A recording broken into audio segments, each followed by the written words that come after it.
Hello, it's Daryl, and this is day 1, week 2 of my practice diary.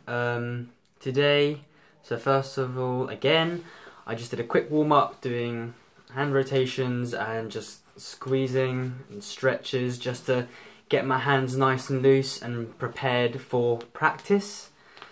So the first thing I practiced today was for my world music. We chose a great song by B.B. King, and it's "Thrill Is Gone." I'm absolutely thrilled that we chose that song as part of our pop music group. It's an amazing song. So the notes in the song aren't any particularly difficult to play and fast. It's not fast, it's not crazy technical. But one thing that gets overlooked, especially blues players and people that play fast, is B.B. King's phrasing. That's the thing I had to overcome in this song. I could play all the notes and play all the notes and all the phrases, but studying the way, I overcame the phrasing problem by just studying the way B.B. King actually phrases.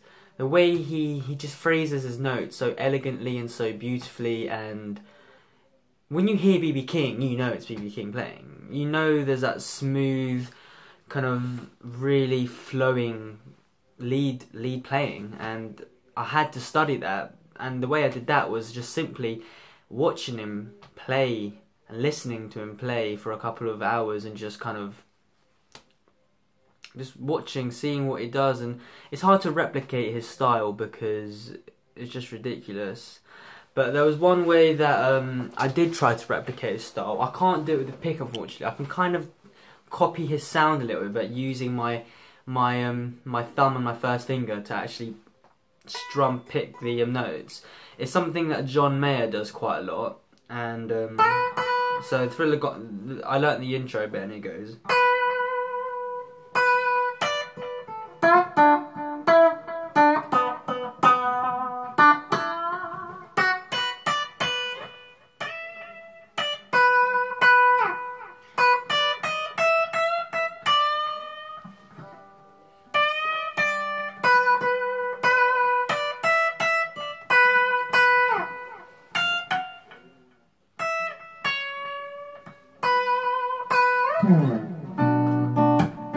So yeah, I learned that bit.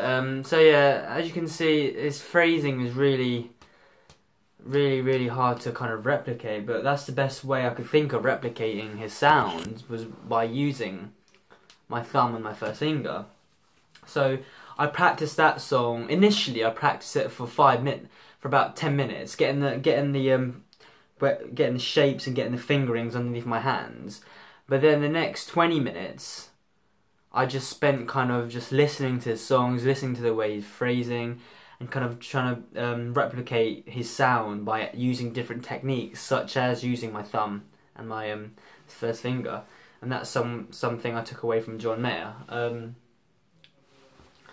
So I spent about half an hour just really digging down deep and kind of really trying to hone in on how he actually phrases notes, because his phrasing, B.B. King's phrasing, is like no other, to be honest. The next thing I did was, I need to go get my acoustic. I'll be back in 2 seconds.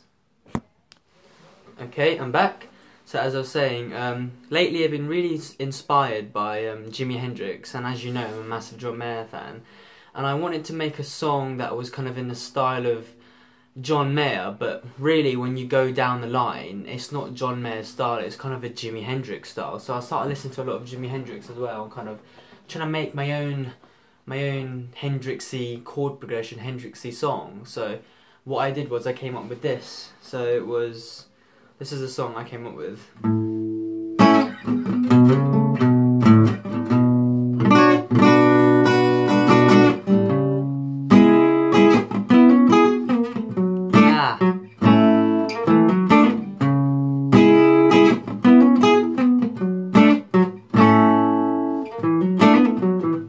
As you can see there, I was struggling with the notes for some reason. So the problems that I faced with that is, so first of all, the way I approached it was, first of all, I got the foundation down. I got what chords I wanted to do, what chords I wanted to play in the progression. So I got A major, simple A major triad there, with thumb over the top, and then I did a distinct major 9, minor 9, sorry, a B minor 9, and a B minor 9 can only be used as the second chord as well, which is a B minor. So that shows my knowledge of music theory, because you couldn't use a B minor in the third. It doesn't fit the chordal progression. B minor 9 or B minor 7, yeah, B minor 9 has to be used as a second in the major scale, second chord in the major scale. And then I came up with this, and then it was, I was talking too much here. So the chords go B minor, then it's C sharp minor, and back to the root, which is the A major. So the thing that I had to really overcome was kind of coming up with the filler notes, with the little extra notes that Jimi Hendrix and John Mayer both incorporate in their songs. And like, the difficulty I found with that was placing it in the right place and where to put the little extra notes. So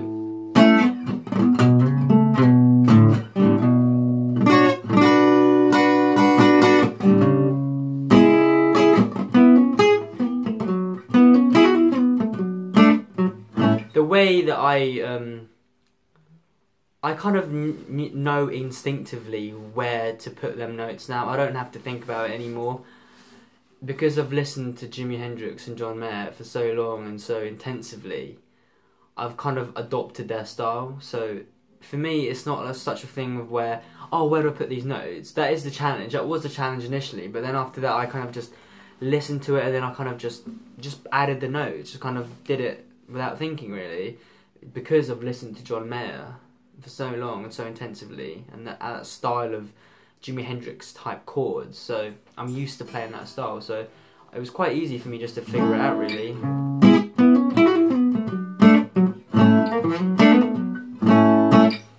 So I did that for around, I made that song in about probably about 20 minutes probably, I would say. It didn't actually take that long to make that, so 20 minutes.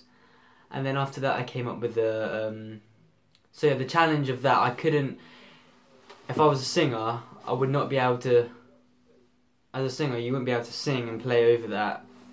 So I had to cut it down a little bit, so I thought I don't really need this minor, these two minor chords here, or this one here.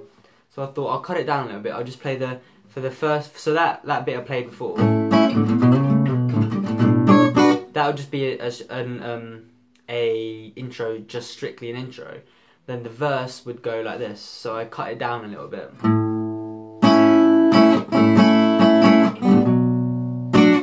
No wait, it's not that.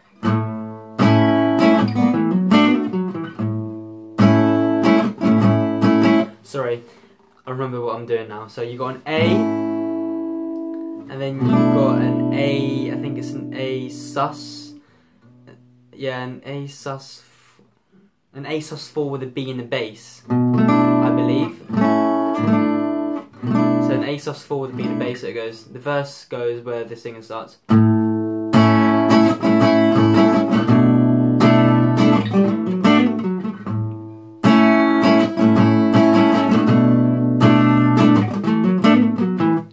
So yeah, that took me a while to figure out, because I wanted to kind of make it sound not modal, but a little bit more interesting than just going. So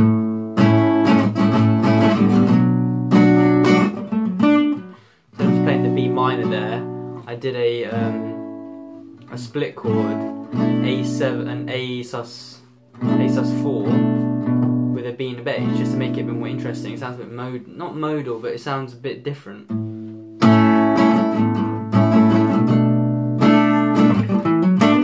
And I wanted to keep that Jimi Hendrix style riffing going on in the middle of the verse. That's just a simple a minor pentatonic in box in box 2 of the minor pentatonic scale. So that's just simple. That's just a simple pentatonic box right there. So it's nothing complicated. I should have explained what so yeah, I should have just explained all the notes that I'm using here for the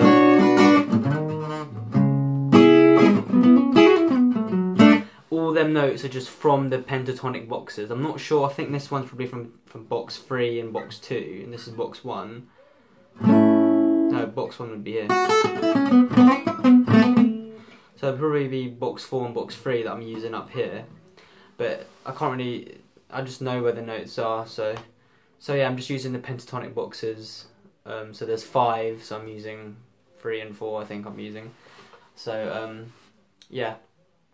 And then I practiced that, so I did that for 20 minutes, so that's my practice regime for today. So warm-ups 5 minutes, and then this songwriting that I did, the BB King for This Gone was for about half an hour, and making the song was 20 minutes, so that's my practice for today.